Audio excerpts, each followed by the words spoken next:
सच्चा शासक। कंचन वन में शेर सिंह का राज समाप्त हो चुका था, पर वहाँ बिना राजा की स्थिति ऐसी हो गई थी जैसे जंगल राज हो, जिसकी जो मर्जी वही कर रहा था। मन में अशांति, मारकाट, गंदगी इतनी फैल गई थी कि जानवरों का रहना मुश्किल हो गया था। कुछ जानवर शेर सिंह को याद कर रहे थे। जब तक शेर सिंह का राजपाट शेर सिंह ने संभाला हुआ था, सारे वन में कितनी शांति और एकता थी। ऐसे ही चलता रहा तो एक दिन ये वन समाप्त हो जाएगा और हम सब जानवर बेघर होकर मारे जाएंगे। गोलू भालू बोला, कोई ना कोई उपाय तो करना ही होगा।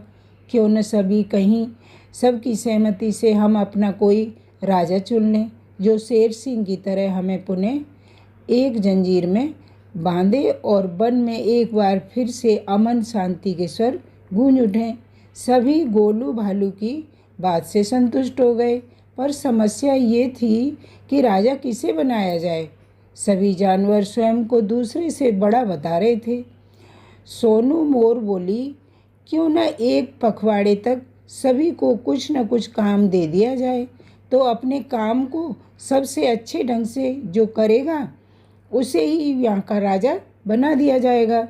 सोनू स्वीटी की बात से सहमत हो गए और फिर सभी जानवरों को उनकी योग्यता के आधार पर काम दे दिया गया। बिम्पी लोमड़ी को मिट्टी हटाने का काम दिया गया, तो भोलू बंदर को पेड़ों पर लगे जाले हटाने का, सोनू हाथी को पत्थर उठाकर एक गड्ढे में डालने का काम सौंपा गया था, पर मोनू खरगोश को घास की सफाई की। जब एक पखवाड़ा बीत गया तो सभी जानवर अपने अपने कार्यों का ब्यौरा लेकर एक मैदान में एकत्रित हो गए। सभी जानवरों ने अपना काम बड़ी सफाई और मेहनत से पूरा किया था। सिर्फ सोनू हाथी था जिसने एक भी पत्थर गड्ढे में नहीं डाला था। अब एक समस्या फिर खड़ी हो गई कि आखिर किसके काम को सबसे अच्छा माना जाए। बुद्धिमान मोनू खरगोश ने युक्ति सुझाई, क्यों न मतदान करा लिया जाए, जिससे सबसे ज़्यादा मत मिलेंगे उसे ही हम राजा चुन लेंगे।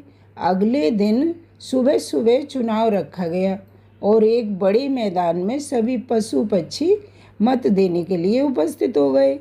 मतदान समाप्त होने के 1 घंटे पश्चात मतों को गिनने का काम शुरू हुआ। ये क्या, सोनू हाथी गिनती में सबसे आगे चल रहा था। जब मतों की गिनती समाप्त हुई तो सोनू हाथी सबसे ज़्यादा मतों से विजयी हो गया। सभी जानवर एक दूसरे का मुंह ताक रहे थे। तभी पक्षीराज गरुड़ वहाँ उपस्थित हुए और उपस्थित सभी जानवरों को संबोधित करते हुए बोले, सोनू हाथी प्रतिदिन पत्थर लेकर गड्ढे तक जाता था, किंतु जब उसने देखा कि उस गड्ढे में मेरे अंडे रखे हुए हैं तो पत्थरों को उसमें न डालकर पास ही ज़मीन पर एकत्रित करता रहा। सोनू ने अपने राजा बनने के लालच को छोड़ एक जीव को बचाना ज़्यादा उपयोगी समझा। उसकी इस परोपकार की भावना को देखकर हम पक्षियों ने तय किया है कि जो अपने लालच को छोड़कर दूसरों के दुख सुख का ध्यान रखे, वही सच्चे तौर पर शासक बनने का अधिकारी है। और वन के पक्षियों की संख्या पशुओं से अधिक थी, इसीलिए सोनू हाथी चुनाव जीत गया।